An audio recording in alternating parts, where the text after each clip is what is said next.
specialist in TOFAŞ, Stellantis in Turkey.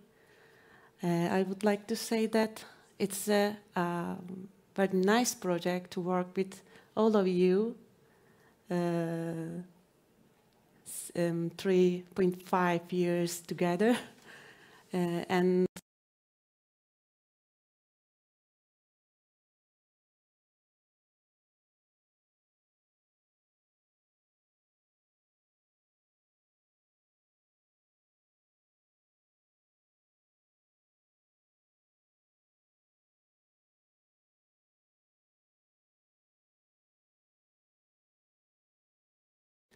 I would like to start to give some information about TOFAŞ, Stellantis TOFAŞ, some information, then go to the automotive challenges.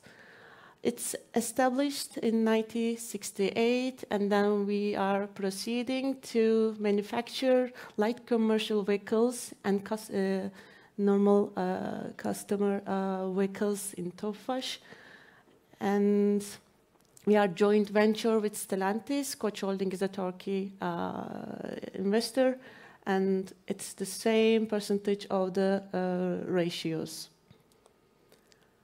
And we have a mission to improve people's quality of life by providing them with the products and services that best suit society's need for mobility, and brand promise that TOFAŞ constantly renews itself and with moving towards more ambitious targets, creates sustainable value for its customers, employees, business partners, and shareholders. And what we produce now, these are our models. In Europe, it's named Tipo, in Turkey, Egea, sedan, hatchback, station wagon, and their cross models, both hatchback and station exist. Maybe you are familiar for our models. And for the light commercial vehicles, Doblo and Fiorino exist. And we have production capacity, and it is the maximum level is 450,000 per year. And what we do generally in, we are manufacturing car, but there's a huge and big R&D and people. We have about 600 people in R&D, and we design the body, interior components, and chassis and vehicle dynamics working on, electric and electronic systems, power systems, total vehicle integration, and production technology and advanced research activities exist in our facilities. And that is the currently project that we have completed and ongoing in, the Horizon and Eurocup basis project. At the moment, 16 we have ongoing project and completed 11. And I would like to pass to automotive challenges. That is a generally specific for automotive makers, and we can divide them the environment, engineering, and customer basis challenges that we work on very hardly. I would like to start from environmental focus and product sustainability. That is the very crucial topic. Not only process sustainability activities, I mean during the production of vehicle, fixing and assembling and painting. We have lots of assembly structure in our factory, and that is commonly mentioned as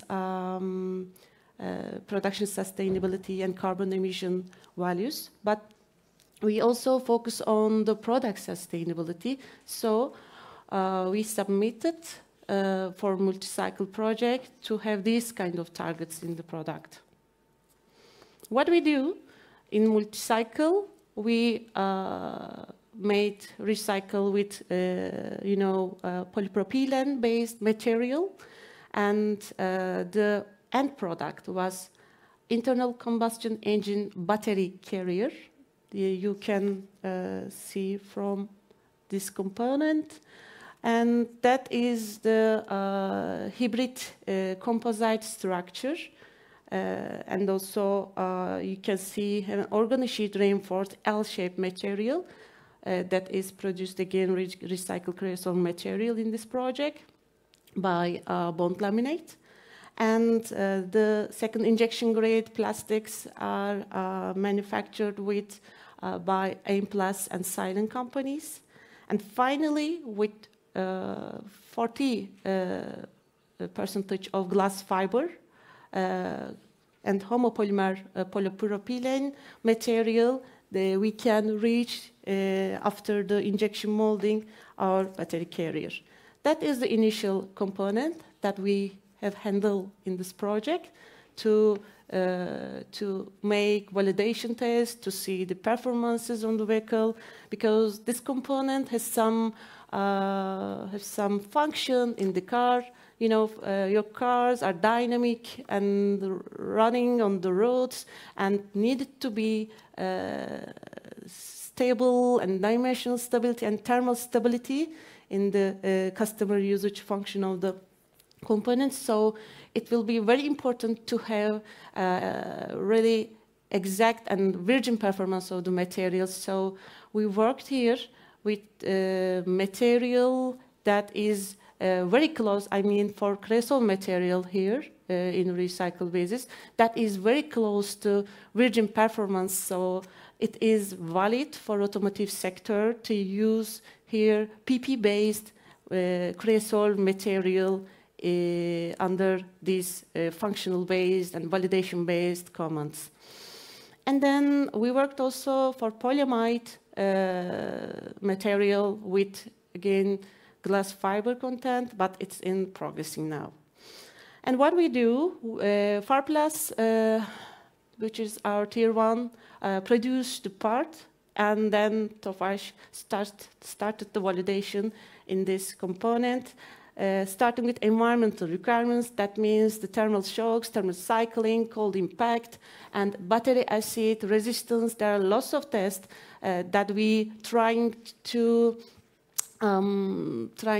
push the part for each difficult conditions, to have any problem, to analyze any problem if we see during some validation activities. Then dimensional requirements, we checked. It can be fixed. There's no any problem with virgin-based and also creosote PP-based. We compare them all. And appearance, you know, and molding check are very commonly proceeded activities. And battery carrier installation and dynamic on vehicle test.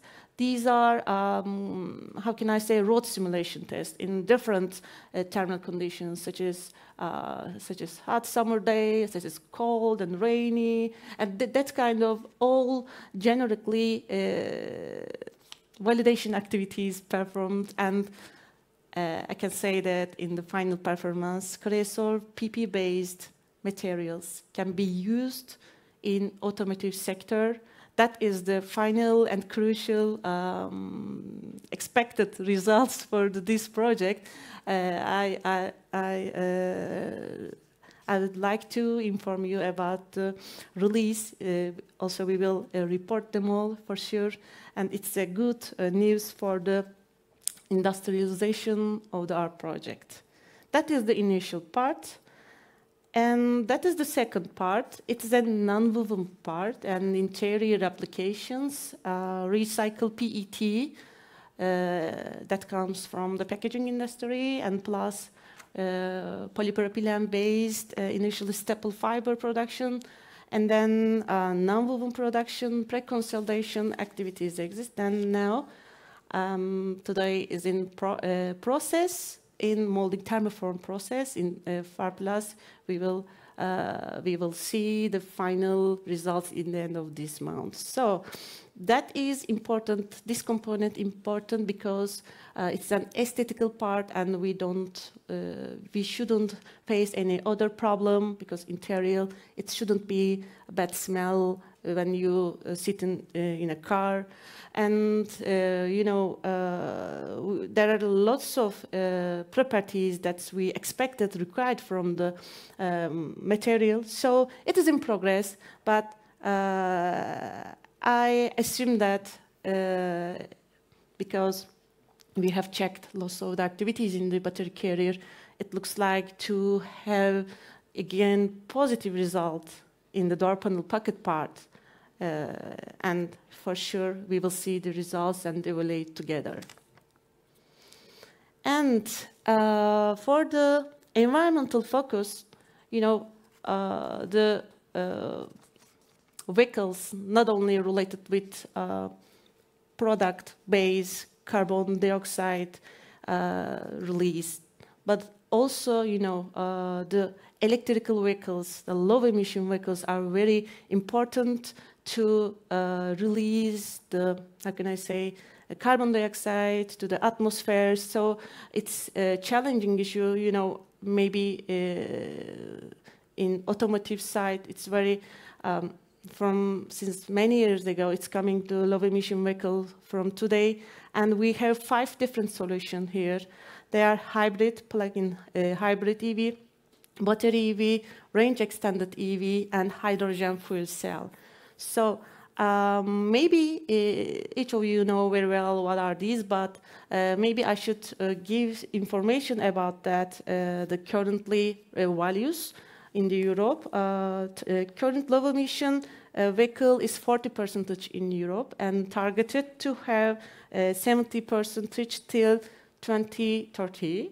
And also till 2025, across 14 iconic brands, and Stellantis committed to electrifying 96% of the car that we produce. So there's really, really a hard target to have a low emission vehicle in our new models to have sustainable product for our planet.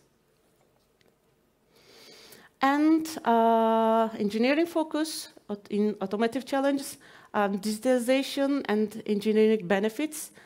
In here, I can say that the high data quality and data analytics, clean, I can say calculatable and accuracy of the data, because, you know, for each activities, AI-based programs and machine learning, this kind of application performances depends on the quality and accuracy of data. So it's very important for us. And data intelligence, as I said, lower cost with faster time to benefit and lower project risks, reducing the validation of the process with virtual analysis. It takes 3 years to have a new model. So in order to release, in order to decrease validation activities and design activities by digitalization tools, it will be very effective for us in automotive point of view. And connectivity assisted autonomous vehicle, that is proceeding day by day. You know, one day we will not drive our cars and we will see, we only see the outside from our windows. So future is very near, I think. We will see them with some cloud technologies, some ADAS technologies. I really wonder to have what we will do in the car during its autonomous driving. And advanced mobility, there are so many brands, I would like to say one by one: connected cars, big data, shared mobility, and augmented reality, lightweight of materials. By the way, related to MultiCycle, because battery carrier was metal, so already metal replacement activities exist in this project. In-vehicle services, mobility as a service, and autonomous vehicle. These are generally very expertise topics that we currently working on very closely for this advanced mobility. Delight and convenience features. We actually would like to have valuable products with, you know, with large volumes. It is necessary to have cheaper prices. And the aim of that, generally automotive makers, when customer sees the car and says, wow, effect. So the lighting features are actually expensive technologies, but it's important in automotive point of view to have them cheaper prices as the required performance of the components for interior, exterior lightings, any other components of the automotive. And maybe I should say something about our focus on some incentive programs that we, in automotive basis, should inform that. Digital industry and climate, energy, and mobility. These are our on top on focus. I don't want to read one by one for each, but generally what we say today, sustainability is the current and highlighted topic. And we have also some internal commitments. Sorry about that, I cannot declare it. It's not official now. When it's official, you can see also about the percentage of the sustainable material usage that in new developed models for 2025. Not only Stellantis, but also other OEMs have some specific targets that are committed, the declared to the law of the community and the, the world that use car, such as customers and shareholders, and each one can know that. Okay, thank you for your attention.